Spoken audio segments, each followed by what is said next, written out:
안녕하세요. 소상공인 기심정결 기초부터 심화까지 온라인 도소매 유통사고 없는 유통전략 2차식 강의를 진행하게 된 최수정입니다.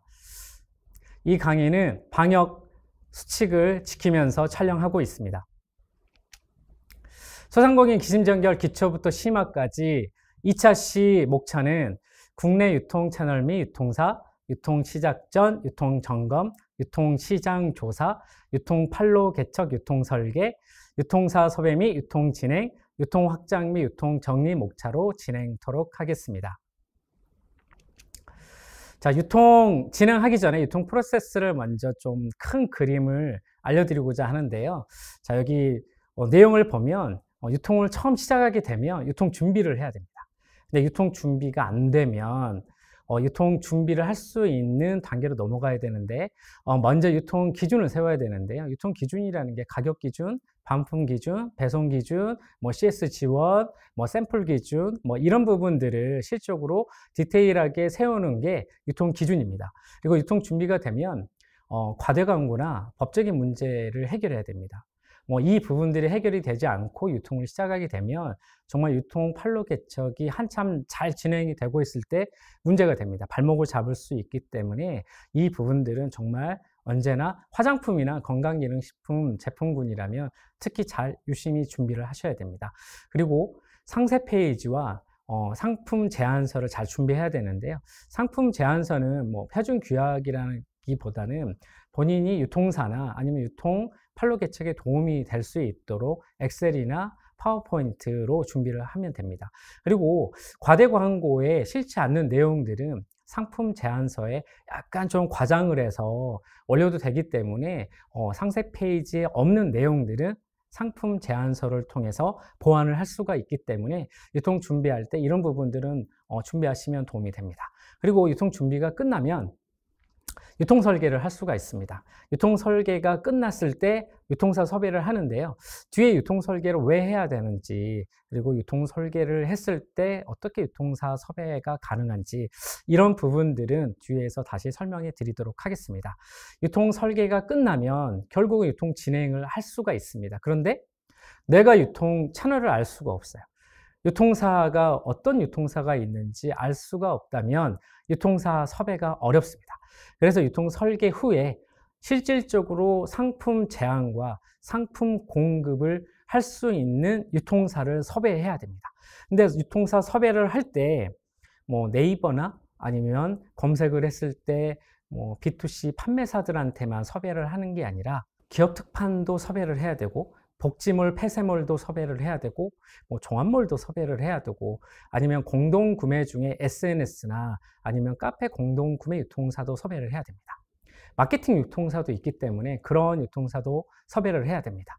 그리고 시장 조사가 가능하기 때문에 이분들에게 상품 제안을 하면 이분들의 상품 선택의 결과에 따라서 이 상품이 정말 유통시장의 매력적인 상품인지 아닌지를 1차적으로 알 수 있기 때문에 유통 설계 후 유통사 섭외는 상당히 중요한 과정입니다. 그리고 유통사 섭외가 끝나면 유통 진행이 가능할 수 있습니다. 유통 진행이 가능하면 유통 결과가 나옵니다.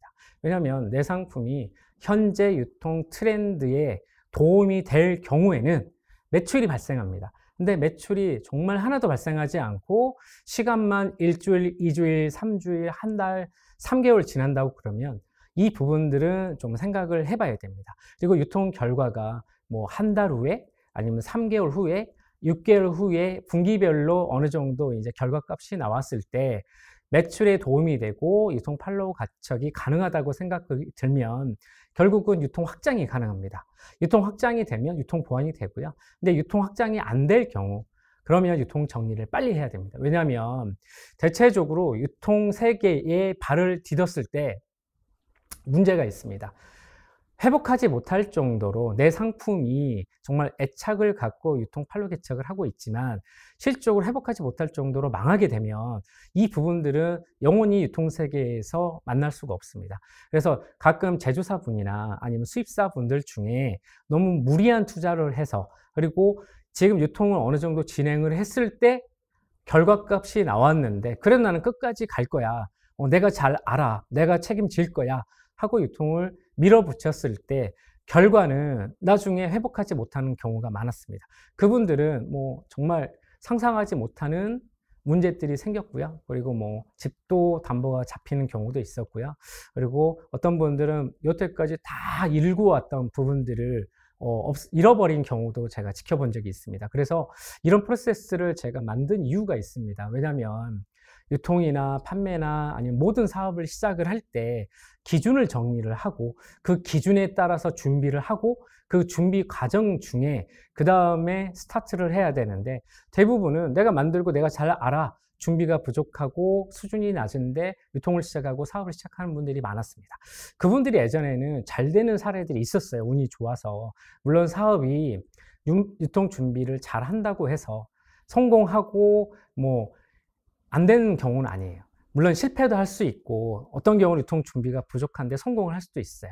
그렇지만 지금 시대가 너무 흐름이 빠르기 때문에 환경적인 요인도 있고 시대의 트렌드 요인도 있기 때문에 유통 준비를 단기간 준비를 하더라도 정말 디테일하게 준비를 하는 게 결국은 내가 살아남을 수 있는 길입니다. 내가 살아남아야지 결국은 또 다른 기회를 차지할 수 있고 또 다른 유통과 또 다른 제조와 또 다른 비즈니스를 할 수 있기 때문입니다. 그래서 유통을 만약에 시작을 하게 되면 유통 준비를 철저하게 해야 되는데요. 유통 이 점검 과정이 정말 중요합니다. 그래서 유통 점검 과정 중에 유통 기준을 세워야 됩니다. 유통 기준을 세우지 않고 유통을 시작하는 제조사들과 그리고 유통 판매사 분들이 많습니다. 그분들은 결국은 위기가 오고 문제가 닥쳤을 때 이 부분들을 난관을 해결하지 못하고 거기에서 끝나는 경우가 좀 많았습니다. 그래서 이런 부분들은 정말 제가 계속 강조할 수밖에 없고요. 이 강조하는 방법은 결국은 나중에 제가 유통 설계와 어떻게 하면 유통 판로 개척을 하고 어떻게 하면 상품 소싱이 되는지 이 부분들이 다 연결이 되어 있습니다. 그런 부분들을 조금 후에 다시 더 말씀드리도록 하겠습니다. 유통을 시작하기 전에 중요한 방법이 있어요. 유통 전략이 뭐냐면 국내 유통 채널을 먼저 파악을 해야 됩니다. 그런데 대부분 유통 채널을 모르죠.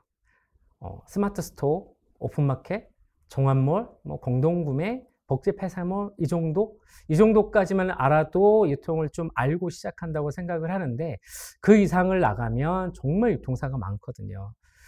정말 많은 유통사가 많은데 정말 디테일하고 구체적이고 그런 유통사한테 우리가 상품 제안을 못하고 끝나게 된다면 나중에 알았을 때 정말 너무 한이 맺힙니다. 그래서 유통은 단계적으로 물론 이제 속도가 빨리 나가야 될 경우가 있습니다. 속도가 빨리 나갈 경우에는 당연히 유통 준비가 돼 있기 때문에 나가도 문제가 없는데요. 유통 준비가 안 됐을 때 유통 단계를 거치지 않고 최종 유통 채널이 있어요. 최종 유통 채널까지 상품 제한이 되고 공급이 됐을 때 그 파장은 유통 준비가 돼 있을 때는 대안이 있습니다. 그런데 유통 준비가 안 돼 있을 때는 문제가 생기고 사고가 났을 때 그때 끝낼 수가 있어요. 그래서 유통 시작하기 전에 유통 채널들이 얼마나 국내에 다양한지 정말 제가 알고 있지 못하는 유통 채널들도 많지만 지금도 유통사는 여전히 새로운 신제품을 발굴하고 싶고 찾기 위해서 새로운 유통사들이 계속 생겨나고 있습니다. 이런 유통사들을 찾지를 못하고 내가 가만히 있는다면 도움을 받지 못하고 어떻게 보면 비용이나 인건비나 엉뚱한 데에 돈을 쓰고 끝날 수가 있습니다. 그래서 유통을 시작하기 전에 국내 유통 채널을 파악하는 게 상당히 중요합니다. 자, 온라인과 오프라인 구분해서 제가 간단하게 큰 카테고리별로 좀 설명을 드릴 건데요.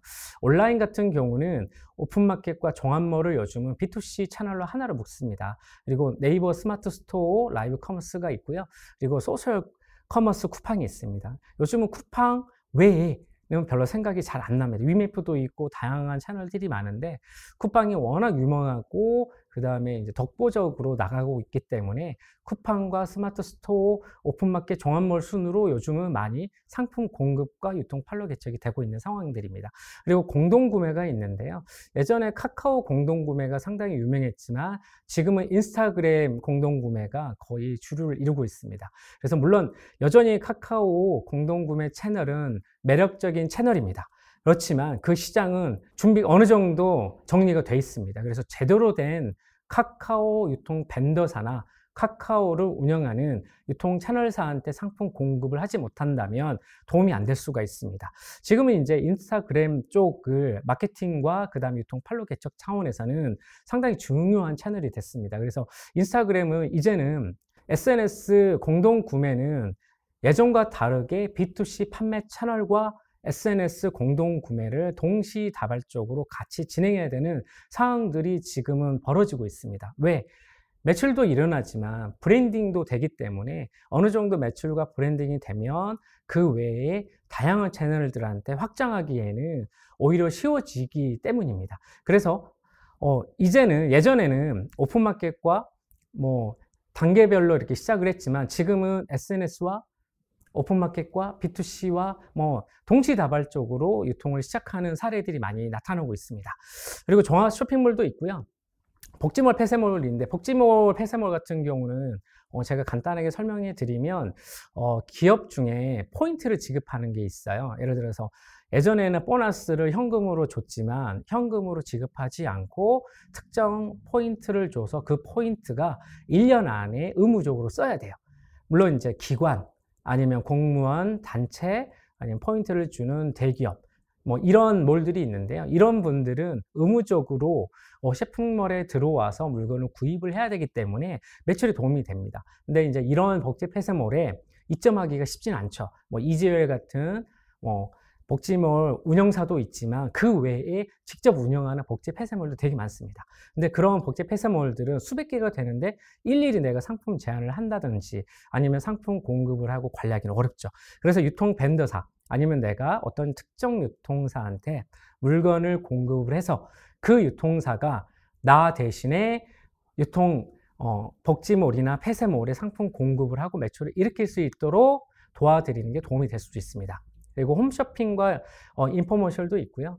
그리고 전문몰도 있는데 이 전문몰들은 특정 영역들이 좀 있어요. 그래서 이 전문 영역들은 내 상품이 이 영역에 해당되지 않는다면 굳이 공급할 필요는 없지만 그래도 전문몰이 있다는 정도는 알면 나중에 내가 어떤 상품을 만들고 어떤 상품을 유통할지 모르기 때문에 도움이 될 수 있습니다. 그리고 이제는 뭐 할인 중독이나 뭐 모바일 앱 뭐 이런 어플로 최저가 뭐 유통 판매를 하는 어플들도 많이 생겨나고 있습니다. 그래서 뭐 앞으로 점점점 어떤 유통 채널들이 생겨날지 모르지만 그래도 이런 유통 카테고리들이 있다. 이 정도는 알고 유통을 시작하는 게 도움이 될 수 있습니다.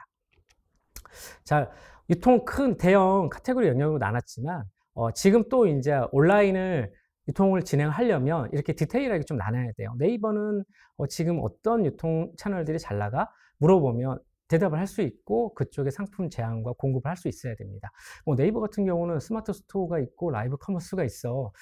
소셜 커머스는 쿠팡, 티켓, 티몬도 있고 위메프도 있어. 오픈마켓은 지마켓 이런 부분 정도까지는 달고 있지만 아래를 내려가면 종합몰, 홈쇼핑. 홈쇼핑은 예를 들어서 CJ, 롯데, GS, NS, 아임쇼핑 뭐 이런 홈쇼핑이 있는지도 모르는 상태에서 유통을 시작을 하죠. 그리고 인포머셜이 뭔지도 모를 수도 있어요. 인포머셜은 말 그대로 영상을 먼저 촬영을 하고 우리가 만약에 채널을 돌렸을 때 그 광고가 계속 연속적으로 나오는 채널들을 들어가서 본 적이 있을 거야. 그런 채널들이 인포머셜인데 인포머셜 같은 경우는 상당히 매력적이에요. 왜냐하면 매출이 일어나기 시작하면 24시간 계속 방송을 틀어주기 때문에 내 브랜드가 알려질 수가 있고 매출에 도움이 될 수가 있습니다.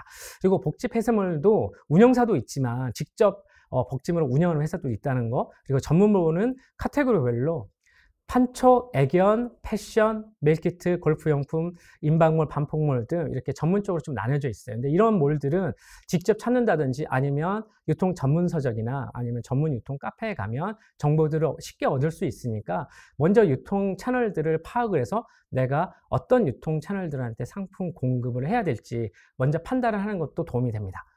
그리고 도매몰도 있고요. 도매몰 같은 경우는 배송 대행과 그 다음에 매입형으로 나눠져 있어요. 예를 들어서 내가 직접 유통사들 아니면 최종 유통 채널들의 상품 공급을 할 수가 없다면 결국은 도매물에 상품 공급을 해야 되는데 유통 초기에는 도움이 될 수 있습니다. 왜냐하면 간접적으로 내가 유통 경험을 통해서 나중에 어느 정도 유통 경험과 유통 수준이 쌓였을 때 그 다음에 직접적으로 최종 유통 채널에 내가 담당자한테 상품 제안을 하고 미팅을 해서 직접 내가 상품 공급과 운영 관리를 할 수가 있기 때문에 이런 도매몰도 잘 활용하는 것도 도움이 됩니다. 그리고 공동구매도 다양하게 있는데요. 공동구매는 뭐 요즘은 인스타그램, 카카오, 그 다음에 네이버 밴드, 뭐 인터넷 카페 이 정도로 좀 나눠져 있는 것 같아요. 뭐 페이스북 같은 경우는 공동구매가 예전에는 뭐 많이 활성화되어 있다고 하지만 요즘은 이제 광고 차원으로 많이 좀 활용을 하고 있는 것 같습니다.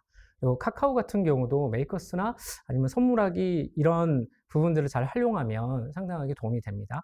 그리고 모바일 같은 경우도 좀 전에 말씀드렸지만 뭐 할인 중도, 번개장터, 당근마켓 뭐 이런 다양한 어플들, 유통 채널들이 나오기 때문에 참고를 해서 유통 설계에 후에 유통 판로 개척에 도움이 됐으면 좋겠습니다. 자, 오프라인 같은 경우는 백화점, 할인점, 기업형 슈퍼마켓, 그리고 편의점, 전문몰, 그리고 모바일 이렇게 구분이 되는데요. 백화점 같은 경우는 뭐 대체적으로 누구나 다 알고 있기 때문에 전문몰을 좀 약간 설명해 드릴게요. 전문몰 같은 경우도 대체적으로 막 가전, 친환경 유기농, 신발, 스포츠 아웃도어, 사무용품, 생활용품 이 정도로 좀 나눠져 있는 것 같아요. 그래서 다양한 제품들 군 중에 내가 특정 제품이 있다면 이런 전문몰들을 타겟으로 상품 제안을 하고 오프라인과 온라인을 적절하게 판매를 활용하시는 것도 도움이 될 것 같습니다. 백화점도 똑같습니다. 왜냐하면 뭐 큰 카테고리 영역으로 나뉘었지만 실질적으로 세부적으로 좀 구분을 좀 해야 돼요. 그래서 백화점 같은 경우는 어떤 곳에서 백화점을 운영하고 있는지, 할인점도 어떤 곳에서 할인점을 운영하고 있는지, 그리고 창고형 할인점 같은 경우는 어떤 곳이 있는지, 그리고 기업형 슈퍼마켓도 어떤 곳에서 운영을 하는지, 편의점 같은 경우에도 어떤 곳에서 운영을 하는지. 근데 편의점 같은 경우는 유통밴드사가 있어요. 근데 상품 제안을 해도 채택 안 되는 경우가 많죠. 대체적으로 이제 편의점 유통사 같은 경우는 제가 이제 유통을 진행을 하고 있을 때 보면 그들이 원하는 상품군들이 있어요. 그때 상품 제안을 했을 때 채택이 될 수가 있는데, 뭐, 그분들이 찾고 있는 상품이 아닌 경우에 미리 상품 제안도 가능하지만 결국은 원하는 유통 채널에서, 최종 유통 채널에서 나 이런 상품을 구하고 있어요 라고 했을 때 그때 상품 제안을 하는 게 내 제품이 상품 채택이 되고 상품 공급을 할 수 있는 확률이 높아집니다. 그리고 전문몰 같은 경우도 좀 전에 말씀드렸지만 이렇게 다양한 전문몰이 있어요. 가전 중에서는 하이마트, 전자레인지 뭐 누구나 다 아시겠지만 예를 들어 친환경 유기농도 저희가 뭐 올가, 철옥마을, 아이급, 생협 뭐 이런 부분이 있는지 모르죠. 대체적으로. 근데 내가 유통을 시작을 하고 판매를 시작을 하려고 한다면 이 정도의 시장 조사는 하셔야 돼요. 왜냐하면 유통과 유통 채널을 모르는 상태에서 지금 유통을 시작하고 있다면 정말 너무 무지한 상태에서 유통을 하고 있는 거예요.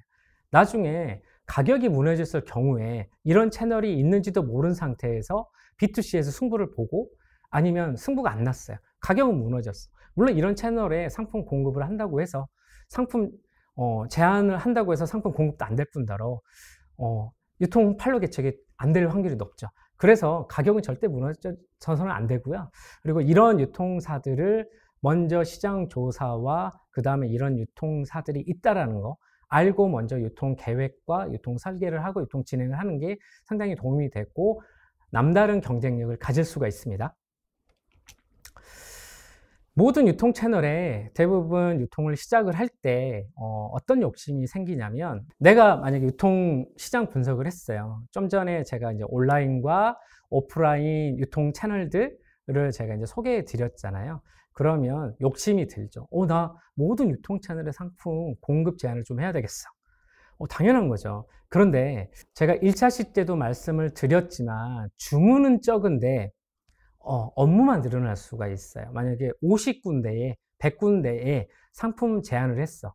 그리고 통과가 됐어요. 그리고 이제 판매 유통이 시작이 됐는데 주문은 한꺼번에 많이 오지 않아요. 처음에는 브랜딩이 안 알려져 있기 때문에 브랜딩이 알려지고 소비자가 어느 정도 지갑을 열 때까지는 시간이 필요하거든요. 근데 그때 그 전에 주문들이 한 건, 0건, 뭐 2건 들어오게 되면 일은 엄청나게 많아져요. 그리고 담당자들이 미팅하자고 부르면 거기 쫓아다녀야 돼요. 왜냐면 거기 쫓아다니다 보면 업무가 밀리죠. 업무가 밀리면 어떻게 되냐면 내일도 밀려요. 그러면 다음 주도 밀려요. 계속 업무가 많아질 뿐이에요. 그래서 예상치 못한 비용이 발생된다는 게 이런 부분이고요. 그래서 유통을 처음 시작을 할 때는 1단계, 2단계로 나눠서 하는 게 좋은 게 뭐냐면 1단계는 유통사에게 먼저 상품 공급을 먼저 해서 간접 경험을 한번 해보는 거예요.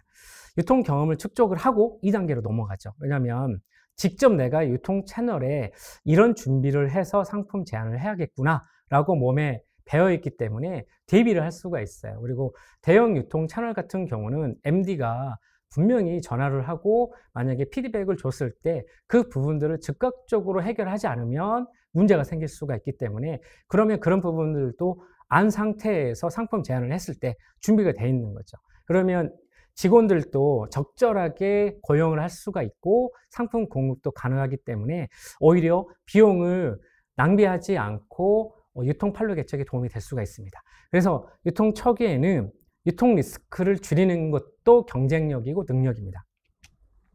자, 제가 좀 전에 오프라인과 온라인 유통 카테고리, 누구나 알고 있는, 물론 유통을 대형 유통 카테고리 영역을 모르는 분들도 있겠지만 물론 그 외에 다양한 유통사가 많다라는 것을 제가 보여드리고 싶었어요.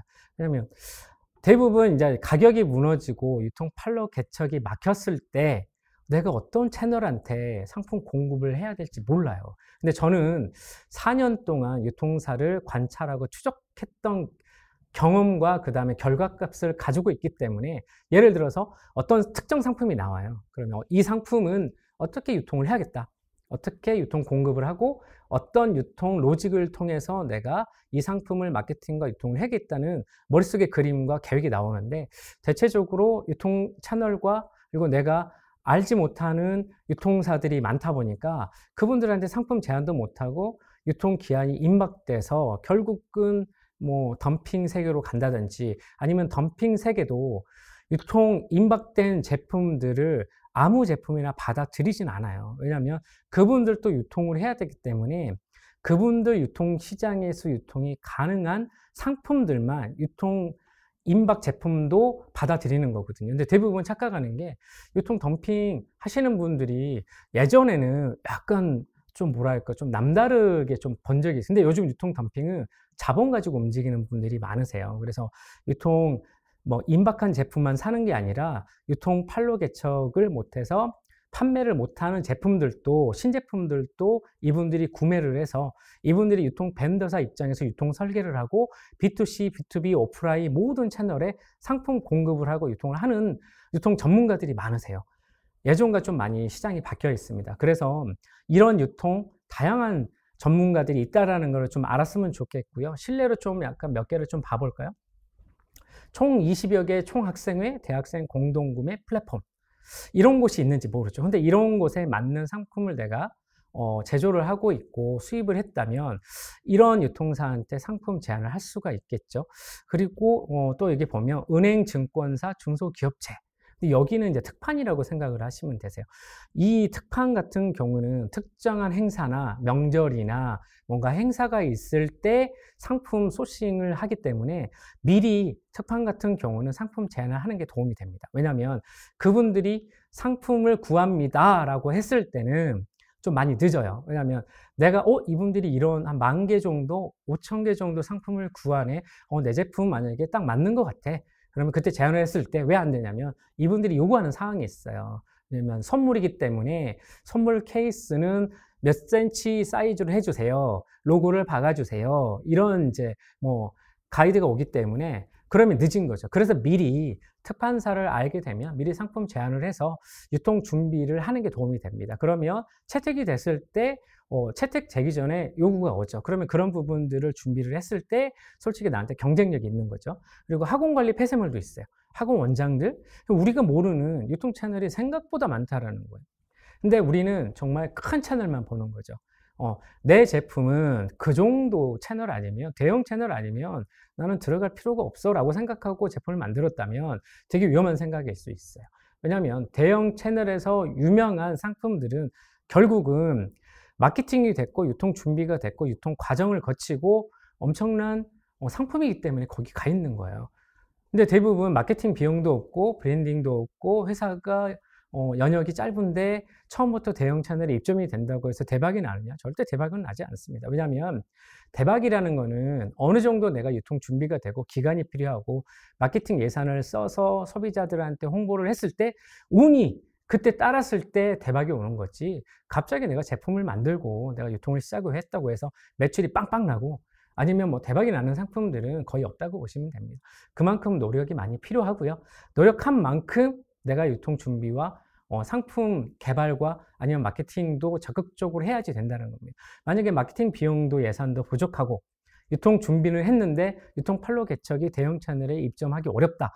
그러면 국내에 다양한 유통 채널들이 있기 때문에 이 유통 채널들을 찾아서 상품 제안을 하는 게 도움이 되겠죠. 그리고 유통시장 조사도 되기 때문에 무리한 유통보다는 내 수준에 맞는 유통을 통해서 계속 살아남을 수 있는 방법을 찾을 수가 있습니다.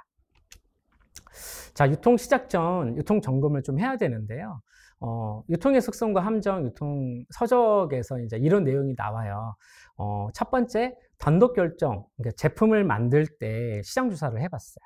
제조사분들한테. 근데 어떻게 제품을 만들었습니까? 라는 저희가 이제 설문조사를 좀 했는데, 첫 번째가 뭐냐면 단독 결정이 30% 정도가 나왔어요. 그리고 두 번째 이제 지인 위주의 조사가 19% 정도가 나왔어요. 그리고 외부 시장 조사를 의뢰한 분들도 있었는데 7% 정도 나왔습니다. 대체적으로 단독 결정과 지인 위주 조사가 49% 정도가 된 제품들이 많았어요. 그러면 저희가 활동하는 유통 세계에서는 대체적으로 유명한 뭐 중견기업 이상 브랜드보다는 중소기업 아래, 소기업도 있고요, 벤처기업도 있고, 이제 뭐 제품을 출시한 지 얼마 안 된 제품들이 많이 오는데, 대체적으로 시장 조사를 해보면 49% 정도가 시장 조사가 잘 안 된 제품이 많다는 거죠. 그러면 시장 조사가 부족한 상품을 유통 고수와 유통 전문가가 적극적으로 유통과 판매를 할 것이냐? 그렇지 않다라는 거예요. 그러면 적극적인 유통 판매를 할 수 있도록 어떻게 할 거냐? 결론은 제조사가 유통 준비와 마케팅과 유통 판로 개척을 해야 된다는 거예요. 그러면 유통 결과가 어떻게 나왔냐면, 제가 이제 4년 정도를 유통 교류와 유통 세미나를 진행하면서 그분들 한 500개 상품 정도 유통 상담을 좀 했었어요. 근데 그분들 통계를 보니까 사라진 제품이 살아남은 제품보다 많다는 거예요. 근데 1년 동안, 1년 안에 사라진 제품이 더 많다라는 거예요. 그러면 내가 1년 이후에는 성공할 수 있나요? 그건 모르는 거예요. 왜냐하면 예전보다 지금은 유통 트렌드가 너무 빠르다라는 거예요. 그리고 소비자가 지금 실시간으로 바뀌어요. 나 이런 제품을 만들었는데 갑자기 소비자한테 선택을 잘 받다가 갑자기 일주일 후에 선택을 못 받을 수도 있어요. 그만큼 이제 소비자 트렌드가 빨라지고, 그리고 MZ세대 같은 상품들이 어마어마하게 판매가 잘 되고 있는 상품들도 많이 늘어나고 있기 때문에 점점점 내가 어떤 상품을 가지고 유통해야 될지 정말 고민할 수밖에 없는 시대가 됐어요. 그리고 객관적인 제품 경쟁력이 있는지 유통시장 조사를 안 한 제품들이 많기 때문에 오히려 정말로 제품을 만들 때는 오히려 경쟁력 조사를 좀 하고 그 다음에 유통을 시작을 하면 그나마 내가 회복하지 못할 정도로 망하지 않는다라는 거예요. 그리고 상품이 출시가 됐을 때 대부분 모든 유통 채널이 상품 공급이 안 된다라는 거 좀 전에도 말씀드렸지만 지금 상황도 마찬가지고요. 그리고 저도 새로운 제품들을 제안을 받아서 제가 아는 지인 유통 전문가 분들한테 상품 제안을 지금도 하고 있어요. 근데 이분들이 피드백이 안 와요. 지금도 일주일째. 왜 안 오느냐? 이분들은 바빠요. 우선은 유통 전문가나 유통 고수는 많이 바빠요. 그래서 이분들이 검토하려면 시간이 많이 필요해요. 그러면 이제 막상 상품을 출시한 제조사 상품이라면 이분들은 어떤 분들한테 상품 제안을 해야 될까요? 결론은 내 수준과 내 경험치와 비슷한 유통사한테 상품 제안을 했을 때 유통사가 적극적으로 판로 개척을 할 수 있다는 거예요. 그래서 그런 부분들을 참고를 하는, 내가 지금 제품을 출시하고 유통 수준이 낮아? 그럼 내 수준에 맞는 상품들을, 유통사들을 찾아서 상품 공급을 해야 돼요. 근데 대부분 눈이 높죠. 그래서 내가 아는 지인을 통해서 큰 유통 채널들한테 상품 제안을 좀 하기도 하고, 그리고 기다리죠. 될 줄 알고. 근데 기다렸는데 피드백이 안 오면 쳐줘야죠. 왜냐하면 기다리기만 하는 거야. 그 사이에 계속 유통 상품 제안도 하고 시장 조사도 하고 마케팅도 해보고 아니면 리뷰 마케팅도 하고 체험단 활동도 해야 되는데 가만히 있게 되면 아무도 도와주질 않아요. 그리고 누군가를 의지할 필요는 없어요. 의지한다고 해서 결과가 나오진 않습니다. 그래서 제조사는 결국은 제조사가 모든 거를 해결하고 유통 판로 개척을 하다가 좋은 유통 전문가를 만났을 때 그때 정말 좋은 결과를 맞이할 수가 있습니다. 브랜드가 알려지지 않는 상품을 적극적으로 유통하는 전문가는 생각보다 많지 않습니다. 그리고 유통 진행 결과에 대한 보장이 안 되고요. 상품 공급이 계속 가능할지 알 수가 없어요. 그래서 유통 전문가와 유통 고수는 어떤 생각을 하냐면 제조사가 1년이 안 되잖아요. 그리고 출시한 지 얼마 안 된 상품일수록 적극적으로 활동하지 않습니다. 왜? 가격이 무너질 수가 있어요. 그리고 표시 광고나 법적인 문제가 생길 수가 있어요. 그리고 상세 페이지나 상품 제안서가 준비가 안 된 경우가 많기 때문에 유통 고수와 유통 전문가는 결국은 유통 준비가 된 상품을 언제나 기다리고 있는데 이 점을 정말 생각을 해서 유통 준비를 하고 상품을 출시를 하고 유통 세계로 오셨으면 되게 좋겠습니다. 자, 유통 설계라는 게 뭘까요? 유통 설계를 제가 계속 1차 시나 2차 시에 또 말씀드리는데 한번 정의를 간단하게 설명해 드릴게요. 유통 설계는 유통 초기, 유통 현장에서 발생하는 유통 실수와 유통 사고를 줄여줍니다. 그리고 유통 시장 조사를 통해 객관적인 제품 경쟁력 조사가 가능합니다. 가격을 무너뜨리지 않는 국내 다양한 유통 채널에 상품 제안 및 상품 공급이 가능합니다. 그래서 유통 설계를 해야 되는 거고요. 자, 유통 설계는 이렇게 진행할 수가 있어요. 물론 엑셀이나 아니면은 이면지에 나는 이런 B2C는 이렇게 할 거야. B2B는 이렇게 할 거야. 뭐 공동구매는 이렇게 할 거야. 특판은 이렇게 할 거야. 오프라인은 이렇게 할 거야. 이렇게 한 줄로 배열을 해서 뭐 설계를 하는 부분이에요. 물론 이제 사업 계획을 했을 때 뭐 스케줄 작성을 하신 분들이라면 쉽게 접근할 수가 있고요. 그래도 이렇게 구분을 좀 해야지 나중에 우선순위를 바꾸는 거죠. B2C는 왜 먼저 시작을 하는 거지? 브랜딩을 유지를 하고 그 다음에 가격 관리를 통해서 내가 유통사한테 상품 공급을 하기 위해서 B2C를 먼저 시작을 할게요. 그 다음에 복지 폐쇄몰은 그 다음에 단계 진행을 할 거야. 그리고 마케팅 유통사는 나중에 이렇게 브랜딩을 만들고 가격을 안정화시켰을 때 내 제품을 마케팅 유통사가 직접 마케팅을 본인들이 하고 유통 판매를 하는 이런 마케팅 유통사를 만날 수가 있어요. 그리고 공동구매 채널도 그 다음에 만날 수가 있고요. 이런 유통 설계를 통해서 유통을 진행을 했을 때 안전한 유통을 진행을 할 수가 있습니다. 근데 동시다발적으로 상품 제안을 했던 제조사는 오히려 나중에 문제가 생겼을 때 상황 판단을 못하고 오히려 이제 피드백을 주지 못하고 위기시 대응을 못하기 때문에 갑자기 가격이 무너지고 유통세계에서 빨리 유통기한보다 사라질 수가 있습니다. 자, 유통 준비가 잘 되는 제품일수록 상품 제안할 유통사가 많습니다. 제가 이제 알고 있는 유통사만 해도 1000개 정도가 되는데요. 뭐 B2C 판매 채널도 있지만 B2C 판매 채널 외에 900개 정도 유통사가 있어요. 근데 이제 그분들을 내가 유통 경험이 없고 유통 수준이 없을 때는 그런 분들을 만나도 전문가인지도 모르죠. 그리고 계속 나는 내 수준에 맞는 B2C 판매 채널한테만 상품 공급을 할 수도 있어요. 그래서 유통 준비가 잘 되고 그 다음에 유통 판매사를 많이 계속 만나게 되면 더 많은 유통 판매사들한테 상품을 공급해 달라고 요청해 달라고 연락이 올 수가 있습니다. 유통사로부터 상품 이전 요청을 계속 많이 받기 때문에 유통 준비가 잘 된 상품이 유리하다는 것을 계속 강조하고 싶습니다. 자, 사은품 검색을 했을 때도 되게 유통사가 많고요. 화장품 검색을 했을 때도 이 화장품을 유통하는 유통사한테 상품 제안을 할 수가 있습니다. 그리고 특정 채널, 정한몰이든 폐쇄몰이든 검색을 했을 때 이 채널도 찾아낼 수가 있습니다. 유통 준비가 무엇인지 한번 제가 이제 한번 말씀을 드릴 건데요. 왜 유통 준비를 강요를 하는지 한번 오늘 제가 정의를 한번 내려드리도록 할게요. 유통 준비란 무엇이냐? 본격적으로 유통을 시작하기 전에 유통 기준을 세우는 것입니다. 그러면 유통 기준이라는 게 무엇이냐? 유통 기준은 가격 기준, 판매 기준, 배송 기준, 반품 및 교환 기준, CS 준비, 샘플 기준 등을 정하는 것입니다. 이제 유통 준비라는 것을 정확하게 아셨죠? 자, 유통 기준을 세울 때는 보시면 이렇게 구체적으로 세우셔야 돼요. 판매 전략을 어떻게 할 거냐? 판매 전략을 보면 나는 가격을 안 무너뜨릴 거야. 그러면 지키는 유통을 해야죠. 그러면 지키는 유통을 어떻게 할 거야? 가격은 내가 가격 준수를 할 건데 판매 가격은 이렇게 할 거야. 가격 자유를 이렇게 할 거야. 아니야, 나는 가격 준수와 가격 자유를 동시에 할 거야. 아니면 판매는 위탁 배송을 할 거야. 아니야, 나는 사입을 먼저 할 거야. 아니면 위탁 배송과 사입을 동시에 할 거야. 이런 기준을 세우는 거죠.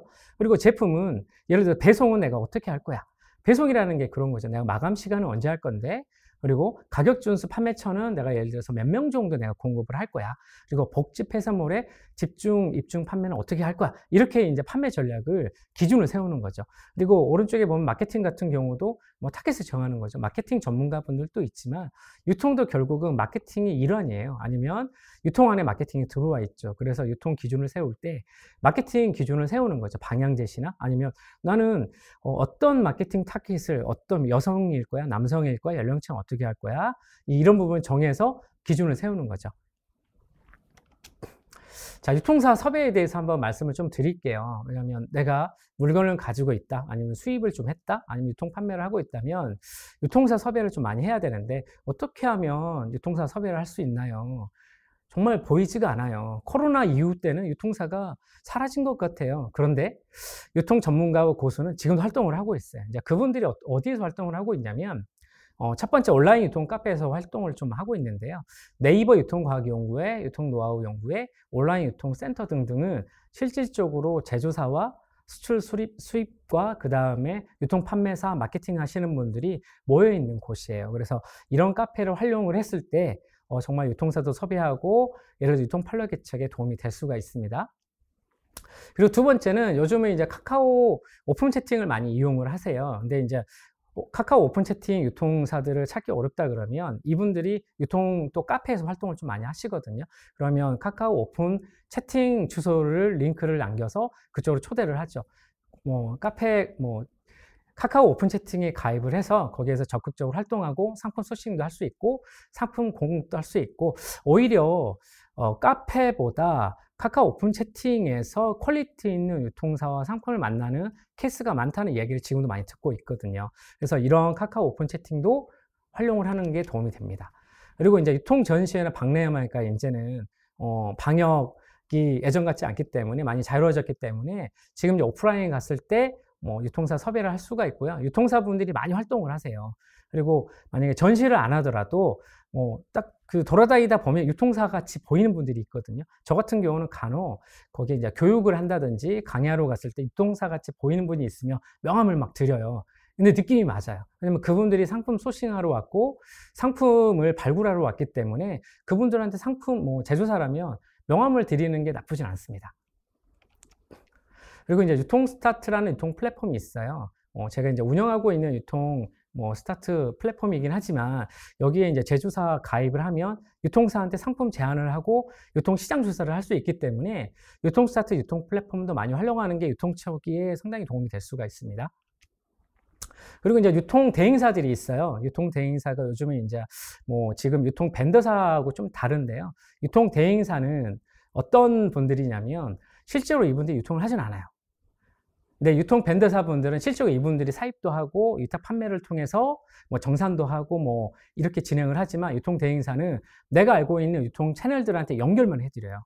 그래서 그 연결을 했을 때 나한테 도움이 됐고 내가 찾고 있는 유통사라면 오히려 도움이 될 수 있기 때문에 이런 유통 대행사 같은 분들을 찾아서 오히려 소개받는 것도 도움이 될 수 있습니다.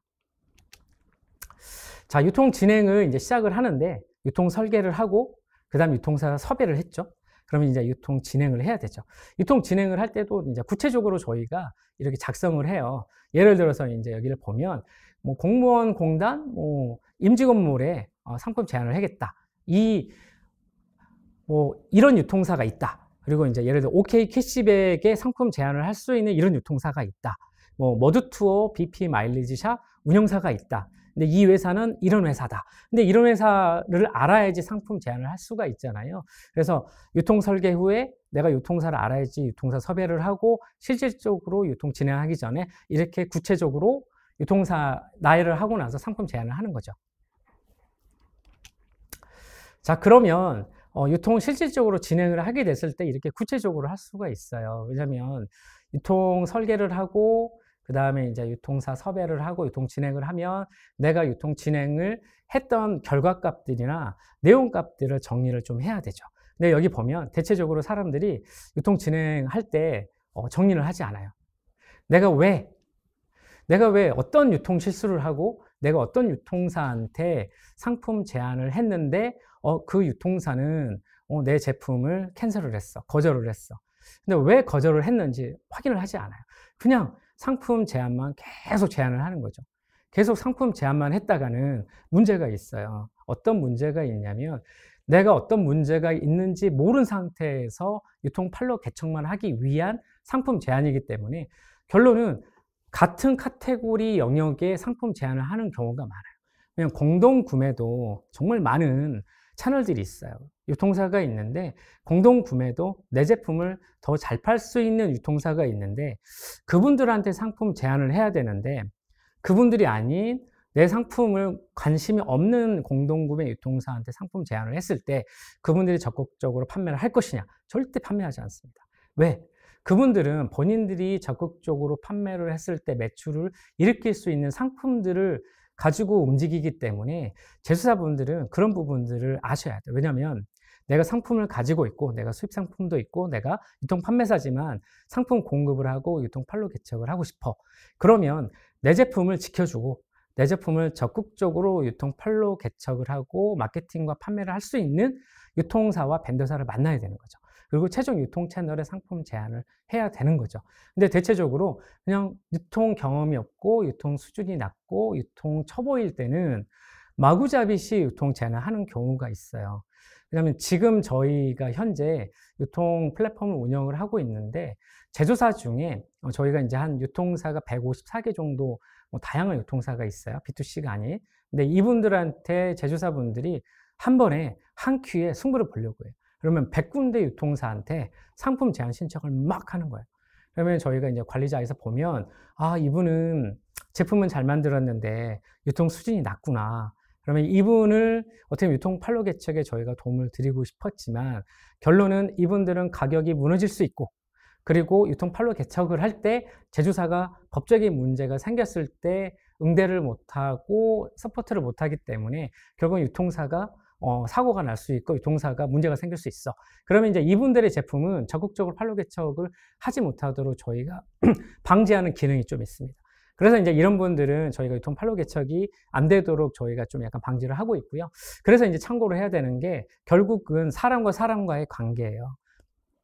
제조와 유통은 사람과 사람이 결국은 해결하는 문제이기 때문에 어떠한 플랫폼이 있더라도 내가 정말 준비가 돼 있고 유통사를 내가 서포트를 하고 나하고 맞는 사람을 만나려면 내가 먼저 준비가 되고 내가 변화가 되면 정말 좋은 유통사를 만날 수가 있고 좋은 제품을 만날 수가 있습니다. 항상 이 점을 명심하셔서 유통 판로 개척에 정말 적극적으로 임하셨으면 좋겠습니다. 자, 유통 확장 및 유통 정리 마지막인데요. 유통 진행 결과에 따라서 이제 처음에 제가 유통 프로세스를 제시를 해 드렸잖아요. 유통 시작을 했어요. 그리고 유통 시작을 했을 때 유통 준비를 해야 된다고 했잖아요. 유통 준비가 끝나고 유통 설계를 해요. 유통 설계를 하려면 유통사를 알아야 된다고 했죠. 그러면 유통사를 알고 유통사 섭외를 하죠. 그리고 유통사 섭외를 하고 나서 그 다음에 유통 진행을 하죠. 그러면 유통 진행을 했을 때 제가 뒤에 뭘 보여줬냐면 구체적으로 나는 유통 제안을 이렇게 했어. 거절을 이렇게 받았어. 어떤 부분에 유통 판로 개척이 잘 됐어. 이런 내용들을 잘 캐치를 해서 결론은 유통이 잘 됐을 때는 유통 보완을 하고 유통 확장을 하면 돼요. 근데 결과가 안 좋아. 그러면 어떻게 하냐면 고집을 버리고 빨리 유통 정리를 해야 돼요. 지금 가지고 있는 재고를 빨리 처리를 해야 되는 거죠. 근데 유통 기한이 가까워질수록 유통사들이 원하지 않는 상품 카테고리가 있습니다. 이제 이런 부분들 아셔야 돼요. 예를 들어 화장품, 먹는 거. 이제 이런 부분들은 유통 기한이 가까워지면 좋은 일이도 못해요. 예를 들어서 제가 이제 하나의 팁을 알려드리면 유통 기한이 가까워진 제품 중에 일반적인 유통을 못할 경우에 어떤 상황이 있다면 이 상품을 덤핑 업체도 받지를 않아줘요. 그러면 이 상품을 어떻게 하냐면 회사나 회사에 좋은 일 하는 회사, 착한 기업을 알리는 기부회사, 뭐 이런 부분으로 브랜딩 마케팅하는 방법으로 활용하셔도 괜찮아요. 그래서 제품은 유통기한은 뭐 임박하지는 않았지만 그래도 여유롭다. 그러면 이 제품들을 좀 도와줄 수 있는 기부단체나 이런 쪽에 정말 들여서 오히려 회사나 아니면 브랜딩을 만드는데 도움이 되셨으면 좋겠습니다. 그래서 제가 마지막으로 다시 말씀드리면 유통을 처음부터 시작을 하고 끝이 있습니다.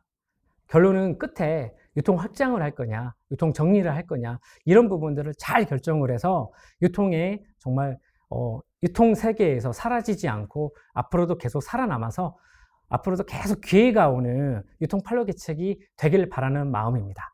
자, Q&A가 있으시면 동영상 댓글에 남겨놓으시면 저희가 답글로 계속 도움을 드릴 수가 있고요. 자, 소상공인 기신전결 기초부터 심화까지 온라인 도소매 망하지 않는 유통 전략에 대해서 강의를 마치도록 하겠습니다. 감사합니다.